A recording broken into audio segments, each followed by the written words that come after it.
কোটা আন্দোলনের ৬ সমন্বয়ককে ডিবি কার্যালয়ে রেখে তাদের খাওয়ানোর ছবি প্রকাশ করাকে জাতিসংঘে মশকরা বলে মন্তব্য করেছেন হাইকোর্ট। বৈষম্য বিরোধী ছাত্র আন্দোলনের ৬ সমন্বয়কের মুক্তি ও আন্দোলনকারীদের উপর গুলি না চালাতে নির্দেশনা চেয়ে করা রিটের শুনানিতে রাষ্ট্রপক্ষের উদ্দেশ্যে হাইকোর্ট এই মন্তব্য করেন। মঙ্গলবার এ বিষয়ে আদেশ দেবেন হাইকোর্ট। মিল্টন আনোয়ারের প্রতিবেদন।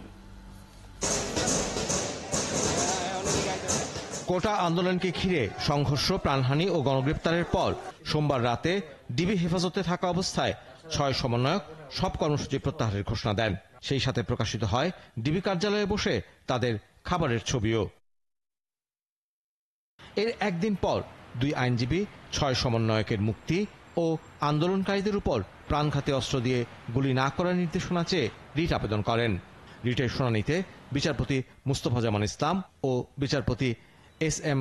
মাসুদ হোসেন দোলনের হাইকোর্ট বেঞ্চ বলেন, এভাবে ধরে নিয়ে খাওয়ার ছবি প্রকাশ জাতিসংঘে মশকরা। ডিবিতে নিরাপত্তার নামে নাকি রাখা হয়েছে, এইটা কোন আইনে? ডিবি কিভাবে রাখতে পারে নিরাপত্তা আইনে?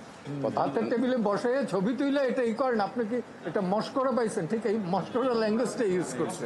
তো তারা যদি ওখানে স্বেচ্ছায় যায়, তাদেরকে যদি আটক না রাখা হচ্ছে, তাহলে কেন কারোর সাথে তাদেরকে কথা বলতে দেওয়া হচ্ছে না, তাদেরকে কারোর সাথে দেখা করতে দেওয়া হচ্ছে না, আর তারা নিজেদের মতো কেন এই মুহূর্তে চলাফেরা করতে পারছে না? আমরা এই বিষয়টা কোর্টের সামনে তুলেছি। আগামীকালকে এই বিষয়ে আদেশ দেবেন এবং কালকেও আসলে শুনানি করার এবং আমাদের তরফ থেকে প্রমাণ উপস্থাপনের সুযোগ আদালত দিচ্ছেন। ফলে এই দুটো দাবি নিয়ে আমরা গিয়েছি। এই ৬ জনকে আদালতে উপস্থাপন করে তাদের কাছ থেকে জানতে হবে যে তারা স্বেচ্ছায় সেখানে আছেন কিনা এবং নিরপরাধ নিরস্ত্র যারা বিক্ষোভকারী হন, আন্দোলনকারী হোক, তাদের উপরে লাইভ রাউন্ড গুলি ছোড়া যাবে না। যদিও রাষ্ট্রপক্ষের দাবি নিরাপত্তার কারণে ৬ জনকে ডিবি কার্যালয়ে নেওয়া হয়েছে এবং যারা রিট করেছেন তারা সরাসরি সংক্ষুব্ধ পক্ষ নন। আমাদের জানা মতে কাউকে কোনো গ্রেপ্তার করা হয় না বা ডিটেইন করা হয় না, এই জাতীয় কোনো আদেশ প্রদান করা হয় নাই। এদিকে রাষ্ট্রপক্ষ স্বীকার করেছে আটক শিশু ফাইয়াজের হাতে দড়ি পরানো আইনের লঙ্ঘন ছিল।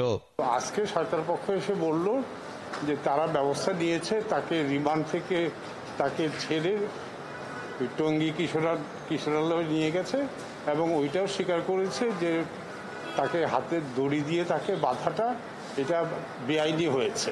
ফাইয়াজকে দেওয়া রিমান্ড আবেদন বাতিল ও রাষ্ট্রপক্ষ ভুল স্বীকার করায় রিট আবেদনটি খারিজ করে দেওয়া হয়। মিল্টন আনোয়ার, ৭১, ঢাকা।